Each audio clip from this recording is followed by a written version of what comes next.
Sun Risers Hyderabad Henry క్లాసర్ని release చేస్తున్నారా?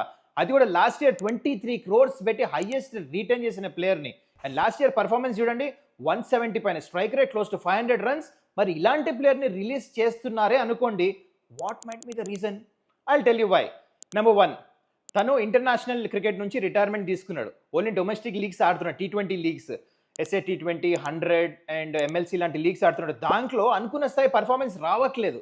So franchise are thinking, is he worth 23 crores plus mini ఆప్షన్లో purse అంత ఉండదు, అంటే ఒకవేళ తను రిలీజ్ చేసిన ఆప్షన్లో అంత హై ప్రైజ్ వస్తుందని. So might be a plan wear release చేసి మళ్ళీ తక్కువ ప్రైస్కి కొనుక్కుందామని చెప్పేసి నాకు అనిపిస్తుంది. SRS ప్లాన్ ఉండొచ్చు.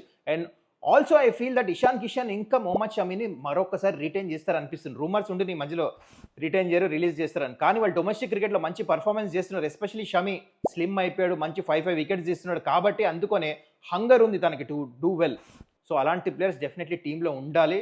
Dil make a change. అందుకనే ఇలాంటి మూవ్ అనిపిస్తుంది నాకు. So it's not a bad idea according to me. Henry క్లాసర్ని రిలీజ్ చేసి మళ్ళీ తక్కువ అమౌంట్కి తీసుకొచ్చాను. మరి అది కుదురుతుందా? ఆరెంజ్ ఆర్మీ ఫ్యాన్స్ ఏమంటారు దీని గురించి? మీరు కింద కమెంట్ చేయండి.